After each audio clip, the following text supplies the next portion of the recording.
था, क्या पढ़ना था? सेंट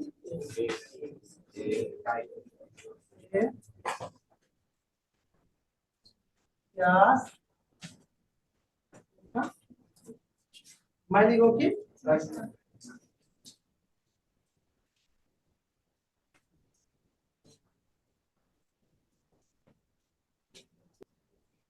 तो मेरे भाई आज पढ़ना है 10th वाले को इतिहास इकाई 3 का शेष, इसमें से बहुत सारे पॉइंट पढ़ चुके हैं, शेष पॉइंट को पढ़ेंगे। पॉइंट का नाम है माइलिगो की घटना। तो पेन रखिए नीचे, पहले सुन लीजिए माइलिगो की घटना क्या है। आपने जेनेवा समझौता पढ़ा, और जेनेवा समझौता के तहत आपने देखे थे कि वियतनाम को 2 भाग में बांट दिया गया था, उत्तरी वियतनाम और दक्षिणी वियतनाम। दक्षिणी वियतनाम मिला था अमेरिका को, तो दक्षिणी वियतनाम में अमेरिकी सेना का शासन का ये शुरू हो गया। अब लोचा क्या हुआ वो सुन लीजिए। उससे दक्षिणी वियतनाम में एक मैली नाम की गांव थी, ये गांव का नाम। यहाँ के लोग अमेरिका का विरोध करता था, अमेरिका अधिकार का, अमेरिका शासन का, अमेरिका सैनिक का विरोध करता था। तो वहां की सेना, अमेरिका खुद इस गांव से काफी नाराज था। और 1968 की बात है मेरे भाई, एक दिन ने क्या किया, अमेरिकी सेना इस गांव को घेर लिया चारों साइड से, और गांव को घेर कर पहला दिन जितने भी पुरुष के नाम पर बेदरा हो के कुर्बान, सबको एक एक करके गोली मार दी। और उसी बीच गांव में बहुत बड़े चट्टान था, चट्टान पर सब लाश को फेंक दिया।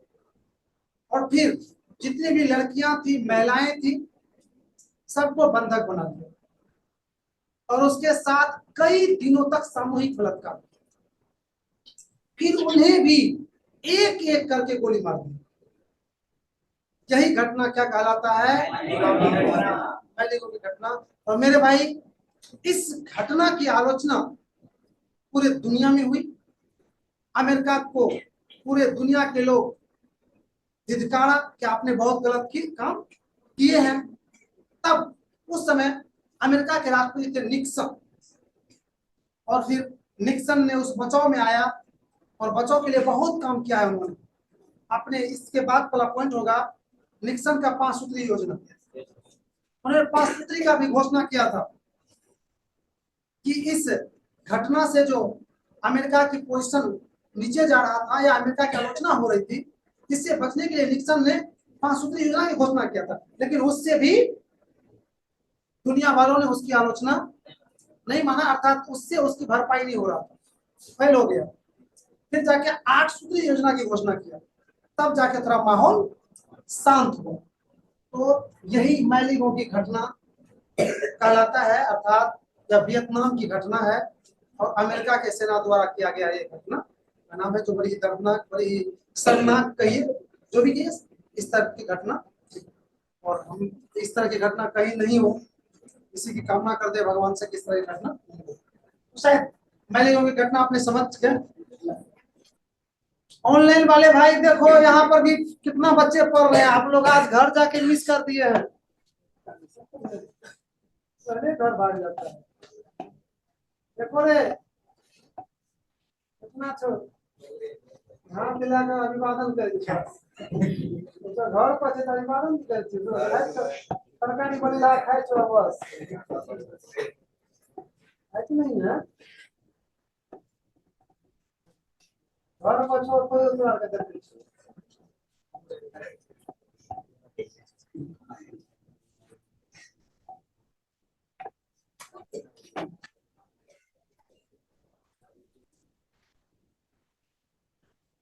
निक्सन का 5 सूत्री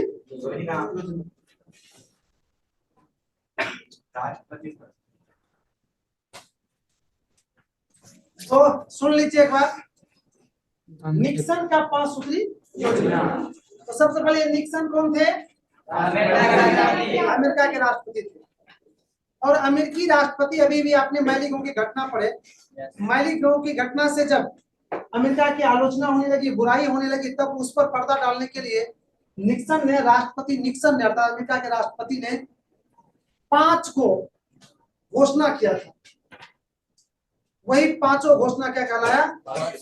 राष्ट्रपति निक्सन का 5 सूत्री योजना। सुन लीजिए कितना बढ़िया 5 है घोषणा।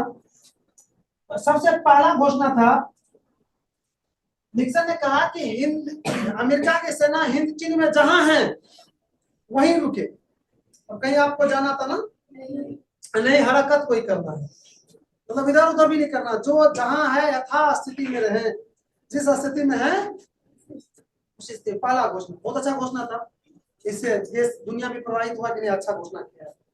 दूसरा घोषणा क्या इन्होंने कहा कि दुनिया वालों को इन्होंने कि मैं युद्ध विराम की घोषणा कर दिया, अर्थात सेना को कह दिया कि यथास्थान पर रहे। इसका मतलब क्या हुआ? युद्ध विराम की घोषणा है। लेकिन दूसरा इन्होंने कहा कि दुनिया वालों, अगर आपको विश्वास नहीं होता है तो युद्ध विराम की देखरेख हम नहीं करेंगे, अंतरराष्ट्रीय पर्यवेक्षक करेंगे, अर्थात अंतरराष्ट्रीय स्तर पर कुछ देशों का सदस्य लेकर एक पर्यवेक्षक बनाइए, वो चेक करेगा कि मैंने जो घोषणा किया हो कि युद्ध विराम का वो हो रहा है या नहीं। ये भी सुंदर था, इससे भी दुनिया प्रभावित हुआ कि नहीं, अच्छा बात कर रहा है। तीसरा इसका खतरनाक था। तीसरा घोषणा था कि इस दौरान कोई भी देश अपने शक्ति को बढ़ाने का प्रयास नहीं करेगा। ये खतरनाक हो गया, तो एक तरह से धमकी हो गई, धमकी। इसका मतलब क्या होगा? कोई करेगा तो हम फिर तैयार हैं। ये तीसरा जब किया ना कि कोई भी देश इस समय अपनी शक्ति का माने बढ़ाने का प्रयास नहीं करेगा, इससे पूरे दुनिया के कान खड़ा हो गए, तो साला यार नहीं गड़बड़ कर सकता है। इसी पॉइंट को लेके असफल हुआ। मैंने बताया था कि 5 सूत्री योजना इसका असफल रहा था, 8 सूत्री हुआ था जिसमें सफलता मिली। तो तीसरा ही था। चौथा कहा इन्होंने, ये भी बढ़िया था, कहा कि युद्ध विराम के समय सभी तरह की लड़ाइयां बंद रहेगी, किसी भी तरह की लड़ाई यहाँ पर नहीं चलेगी। ये भी ठीक था। 5वां घोषणा इन्होंने किया, 5वां तो और सुंदर था। 5वां घोषणा किया कि युद्ध विराम का अंतिम लक्ष्य का, मैंने जो युद्ध विराम की घोषणा किया हूं, इसका अंतिम लक्ष्य है कि हिंद चीन में सभी तरह की लड़ाइयां बंद। अब यहाँ लड़ाई झंझट से लोग ऊपर उठेंगे, कोई लड़ाई झंझट करने की जरूरत नहीं। बस सिर्फ तीसरा खतरनाक जिसके कारण से असफल हो गया। तो समझ गए कि निक्सन का 5 सूत्री योजना क्या था। अगला पॉइंट है मेरे भाई, अगला पॉइंट आपका बहुत शानदार पॉइंट है। अगला पॉइंट है ऐसा पॉइंट जो दुश्मन में अच्छाई खोजेंगे हम लोग। दुश्मन में अच्छाई खोजना है। पॉइंट क्या है पहले वो नोट कर लीजिए आप लोग। तो हम पॉइंट है आपका फ्रांसीसी शासन और सकारात्मक कार्य, लिख लीजिए। फ्रांसीसी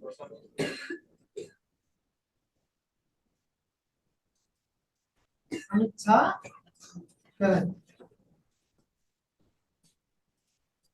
पॉइंट है कि फ्रांसीसी शोषण के साथ साथ उसके द्वारा किए गए सकारात्मक कार्य। मैंने कहा कि दुश्मन में ही अच्छाई खोजना है। फ्रांस हिंद चीन पर अधिकार किया हुआ था तो उसका शोषण कर रहा था, उसका गलत फायदा उठा रहा था, यही हुआ शोषण करना। कह रहा है कि शोषण जो कर रहा है उसको नहीं दिखाना है, उन्होंने जो अच्छा काम किया है, सकारात्मक कार्य मतलब अच्छा काम किया है, उसका वर्णन आप कीजिए। तो मैं बताने जा रहा हूं कि अच्छा काम क्या किया। फ्रांस ने हिंद चीन में सबसे बढ़िया काम किया है कृषि क्षेत्र। उन्होंने कृषि क्षेत्र को उन्नत बनाया है। वहां की जो बंजर भूमि थी उसको उपजाऊ बनाने के लिए तकनीक लोगों को बताया, वहां के किसानों को कृषि यंत्र अवेलेबल करवाया, वैज्ञानिक तरीके से खेती करने के लिए सिखाया। परिणाम स्वरूप मेरे भाई इस वहां की उत्पादन जो दर थी वो काफी बढ़ गई। मैं थोड़ा सा बता दूं, वियतनाम का नाम सुने हैं?